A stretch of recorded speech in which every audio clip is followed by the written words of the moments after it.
যেন প্ৰাপ্তিৰ এটা হাঁহি ভোগৰ ভোগালী যেন কৰ্মঠ চহাৰ পুৰঠ কাহিনী আজি উৰুখা পজাটো উৰুকাৰ হেঁপাহ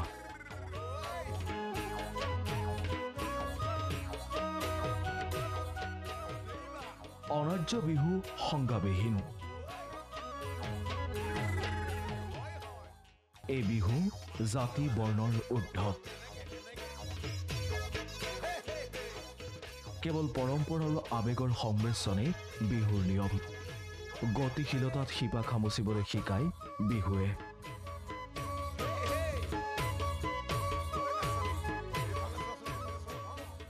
আজি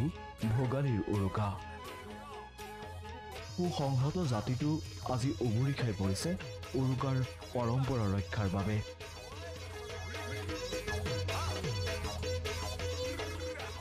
আন দুই বিহুৰ উৰুকাতকৈ ভোগালীৰ উৰুকাৰ আছে বিশেষ আমেজ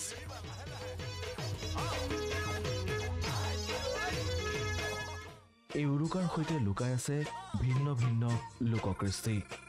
তাৰ পাছতো উদ্দেশ্য কিন্তু এটাই একতা আৰু সমিলমিলৰে এসাঁজ খোৱা পৰম্পৰাগত নীতি নিয়ম অনুসৰি পথাৰ বা আচুতীয়া ঠাইত নৰা কলমগুনা অথবা খৰিৰে সুউচ্চ মেজি আৰু ভেলাঘৰ সাজে চহায়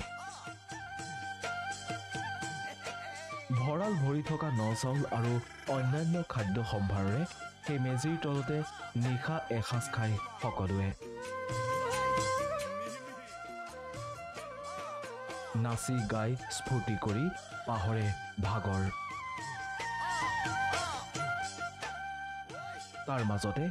একাংশই অধিক ব্যংগ কৰি গৃহস্থৰ অগোচৰে নঙলা জপনা চুৰ কৰাও এই উৰুকাৰে মিঠা ধেমালি নিশাৰ ভোজৰ বাবে পুৱাৰে পৰা ব্যস্ত হয় সকলো বিভিন্ন জলাশয় বিলত সমূহীয়া মৎস্য চিকাৰ বজাৰত পচন্দৰ মাছ ক্ৰয় কৰাটো এই উৰুকাৰে অন্যতম বিলাসিতা কোনোৱে হাতত হাঁহটো লৈ আনন্দত মতলীয়া হৈ নাচি উঠে ভেলাঘৰৰ সন্মুখত এয়াই বিনন্দীয়া ভোগালীৰ উৰুকাৰ মাদকতা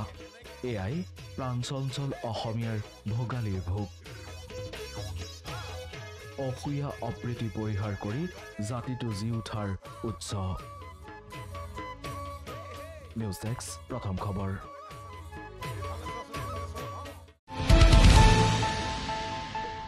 अन्नपूर्णा काव घी देश के हर एक खाने को लजीज बनाता है